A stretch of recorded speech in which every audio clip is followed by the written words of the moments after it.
ভক্তি কিসে লাভ হয়? ভক্তি ভগবানের কৃপায় লাভ হয় না? প্রথমে বলছেন ভক্তি সুকৃতি বা পুণ্য কর্মের ফলে লাভ হয়।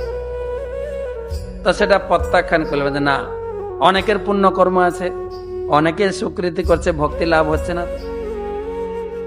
তারপরে বলছেন ভক্তি ভগবানের অহেতুকি কৃপায় লাভ হয়, সেটাও আবার খণ্ডন করলেন না। কেননা ভগবানের একটা গুণ হচ্ছে তিনি সমদৃষ্টি। তাহলে এই জগতে সবাই কেন ভক্তি পাচ্ছে না? তাহলে ভগবানের ভিতরে পক্ষপাত দোষ এসে যাচ্ছে না, ভগবানের কৃপায় ভক্তি লাভ হয় না। তারপরে বললেন ভক্তের কৃপায় লাভ হয় ভক্তি। তাহলে ভক্তের কৃপায় লাভ হলে একটা যুক্তি প্রদর্শন করতে হবে যে ভক্ত সবাইকে সমদৃষ্টিতে দেখেন না, এটাকে প্রমাণ করতে হবে। তারপরে ভক্তের কৃপায় ভক্তি লাভ হয় বুঝাতে হবে। তখন বলছেন হ্যাঁ, মধ্যম অধিকারী ভক্ত তিনি তার দৃষ্টি চার ভাবে প্রকাশিত হয়: প্রেম, মৈত্রী, কৃপা, উপেক্ষা।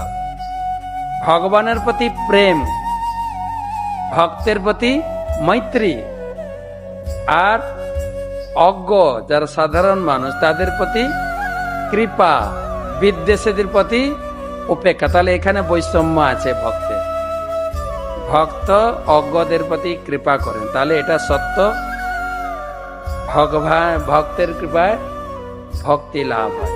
আচ্ছা, ভক্তের কৃপায় ভক্তি লাভ হয়, ভক্ত কি করে ভক্তি দেয়? তার ভিতরে ভক্তি আছে বলে তিনি ভক্তি দিতে পারেন।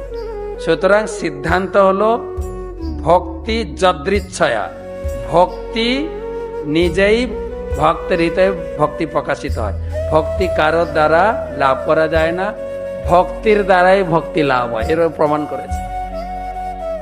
ভগবানের কৃপায়ও না, ভক্ত কিন্তু ভক্তের ভক্তি আছে বলে ভক্তি